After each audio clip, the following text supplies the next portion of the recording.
Anne Frank, a name that most of us know, a young girl whose words became a powerful symbol of the horrors of war and the resilience of the human spirit. But what happened to her? What was her life really like before she became a symbol of hope, loss, and the atrocities of World War II? Buckle up, because we are diving into the real story of Anne Frank, beyond the diary, beyond the history books, into the truth of her journey. Anne Frank was born in Frankfurt, Germany on June 12, 1929. A bright, lively, and curious girl, she lived a pretty normal life for a while, filled with family, school, and dreams of becoming a writer. But that all changed when Adolf Hitler came to power, and the world Anne knew started to crumble. Anne's family was Jewish, and as Nazi anti Semitic laws tightened their grip on Europe, life became harder. In 1933, Anne's father, Otto Frank, made a tough decision to leave Germany for Amsterdam, hoping that life in the Netherlands would offer his family a safer future. In 1942, things took a darker turn. The Nazi occupation of the Netherlands reached its peak, and Anne's family went into hiding. But they didn't just pack up and run to another country. No, this was a different kind of escape. They hid in a secret annex in Otto Frank's office building, behind a bookcase that led to their hidden rooms. It wasn't just Anne and her family, they were joined by another Jewish family, the Van Pearls, and later a dentist named Prince Pfeffer. 8 people in total, living in isolation, cut off from the outside world, always fearful of discovery. But what Anne did in that time was incredible. She wrote. She wrote her thoughts, her fears, her dreams, and her daily life in what would become known as the Diary of the Young Girl.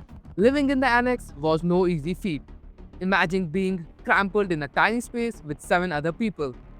There were no windows, only a small roof skylight that they used to get a glimpse of the outside world. They could only move around at night when the office workers left for the day. But despite the danger, the constant fear, and lack of privacy, Anne's writing continued to flow. She wrote about everything, the little details, like her crush on a boy named Peter, her frustrations with her mother, and her desire for freedom. Anne's words were real and raw, capturing the emotions of someone who was confined but still so alive in her thoughts. But as we know, their story didn't have a happy ending.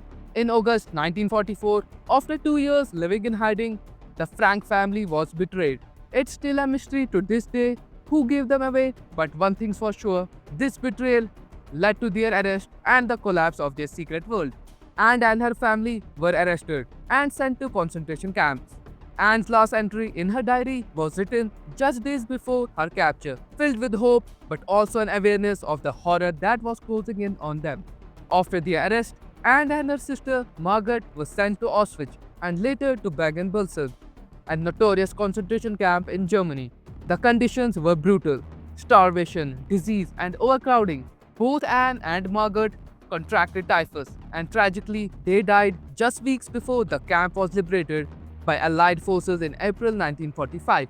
Anne Frank never saw the end of the war. She was just 15 years old. But Anne's story didn't end there.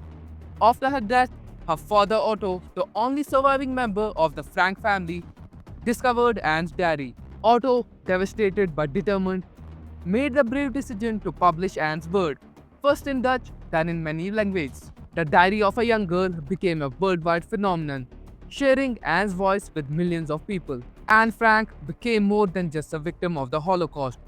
She became a voice for all those who suffered. Her words continue to inspire, to educate, and to remind us all of the fragility of freedom and the importance of standing up against hatred. Thank you for joining me on this journey into the life of Anne Frank. And don't forget to like, subscribe, and leave a comment below with your thoughts. Let's keep Anne's story alive, because the more we know, the more we can ensure her legacy lives on.